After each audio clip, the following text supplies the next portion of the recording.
Pero, yun Ayan ang na. sabi. Eto na. Okay, pakilala ko muna, Pak, sa side Sige. ng NXP. Solid. Sad Boy, ito ba si Rene J? Oo. Nako, si Sad Boy, si Rene J sa kanyang harit. H2O, using the YSS Yawi. Alam na natin, kilala na kung sino si Yawi using the Joed. Lancy, mukha ito sa Exhort, no? Hindi. Iba yata. Iba yan, iba to. Si Lancy with the Lunox at si James Official using the Benedetta. At para dito sa Aura PH, Bene Cutie Forever dito sa anyang Lapu-Lapu. Arrow dito para sa anyang Basha. Salam dito para sa anyang Claude. JP sa anyang Kagura at Tas dito para sa anyang Natalia. Ito na naman si Grid. Baliktad naman, no? Ano baliktad? Hindi, ibig sabihin yung Claude naman si Aura PH naman nagagamit. Sila na magagamit ang Claude, pero may binibigyan niya sa bot lane. Oo, yun lang. Inaras lang para Bigyan umuwi. ng ilang kalmot nga si Rene J sa may bottom lane. Napilitan kagad mag-teleport out. Kailangan niya umuwi kasi pag naras pa siya ng isa, papasukin na siya. Papasukin siya. Maganda rin yung ginawa doon Given. ni Sad Boy. Hindi pa nag-execute yung Natalia. Doon sa may... Kita mo naman yung yung pambobosit ng isang Natalia. Level 1 lang, Pax. Level 1 lang, no? Kaya ng mga rush. Pero alam niya. Mga rin sa Sad Boy. Alam niya. Ito na nga mga kaibigan. Nice check coming from Sad Boy nga rito mga kaibigan. Pero JP, nandun sa left side para bumakap. Pero meron din backup. Itong side ng NXP which is Lancy. So dadalawahin na nila yung linya dito sa may bottom lane given kasi ang kulit ng Natalia nakasama rito ni Benny Cutie. Oo, pero maganda yung ginawa doon ng Aura PH na delay nila ng isang wave. Uy! Isa pa. Sakit to. Muntik na yun. Muntik ka na nga. Pero maganda ginawa doon ng Aura PH na delay nila ng isang wave tong si Sad Boy. Tignan mo lamang yung support ng level sa kanya. Level 2 lang siya dito. Samantalang level 3 yung support niya na Lunox. Kaya medyo nagap siya doon. Kailangan niya dito. Mag-patience siya, wag siya magpabawas masyado sa Natalia. Para kasi pag pinauwi siya, abangan pa siya. Ayun nga, kita mo, tinauhan siya nung Natalia nun. So, yun yung nangyari. Nagap sa XP.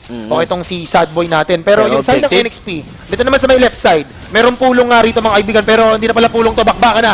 Turtle nga rito, na-secure ng Claude.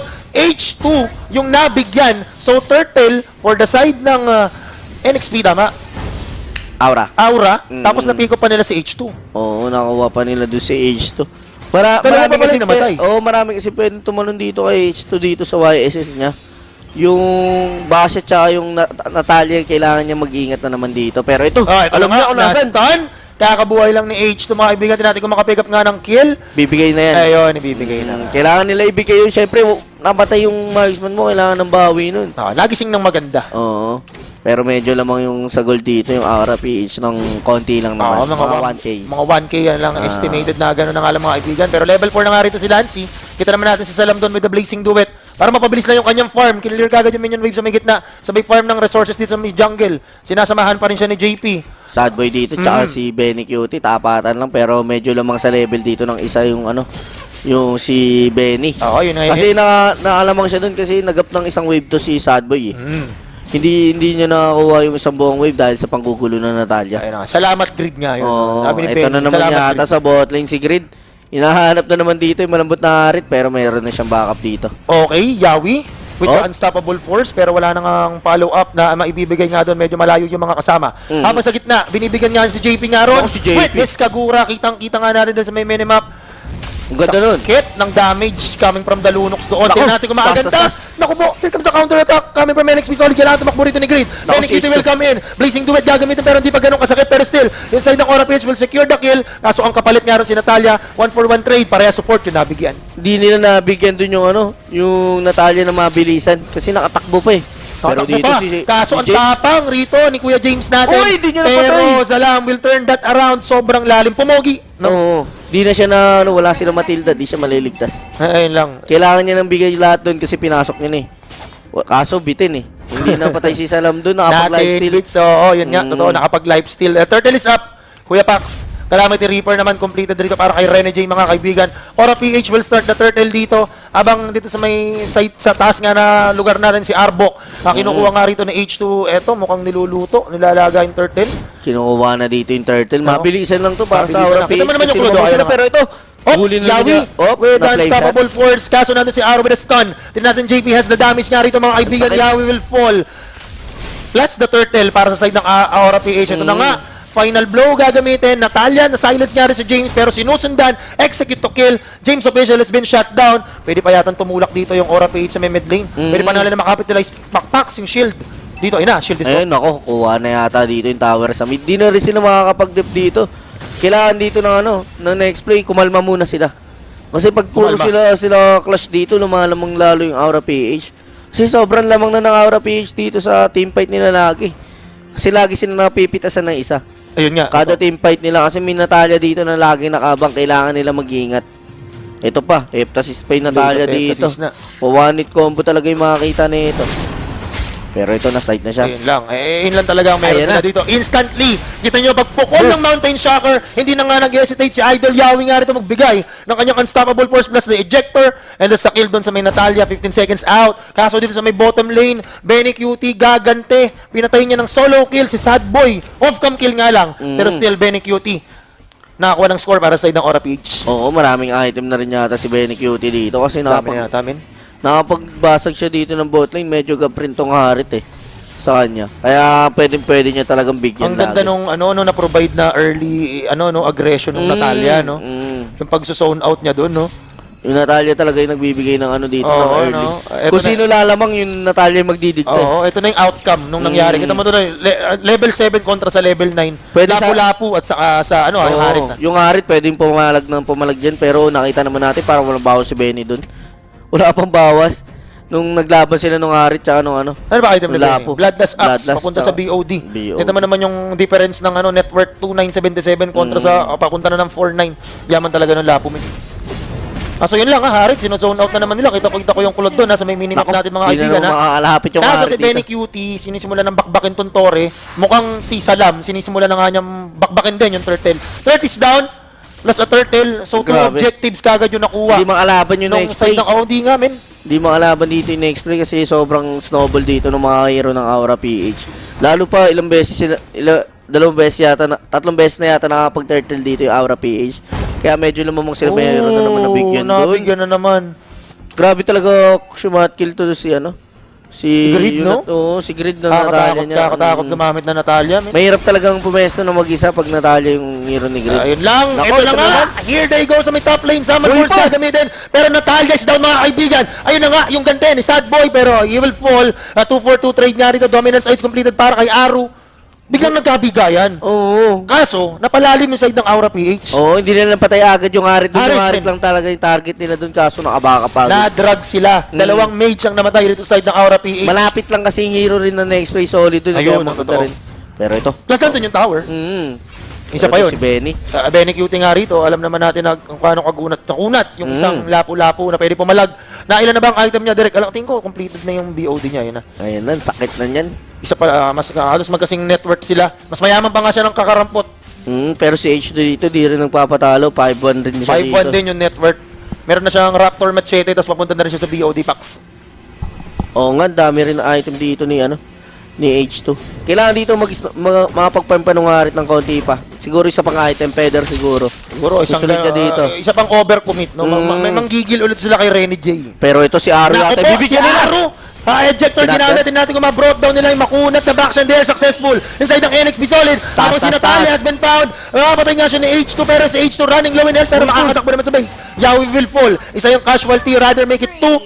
Naka-killing spree na nga rito si Claude. 3v3, 3v3. Dalawa yung patay sa magkabila mga kaibigan. Tama nga rito si Pax. 3 versus 3 yung ating sitwasyon. Pero yung minion wave na-upload dun sa may top lane. Pero kaya naman depensan ng NXP solid. Pero itong mid lane yata Parang bigay yata. hindi, malayo pa rin yung Oo, minion wave. magta-turtle lang yata dito yung Aura PH.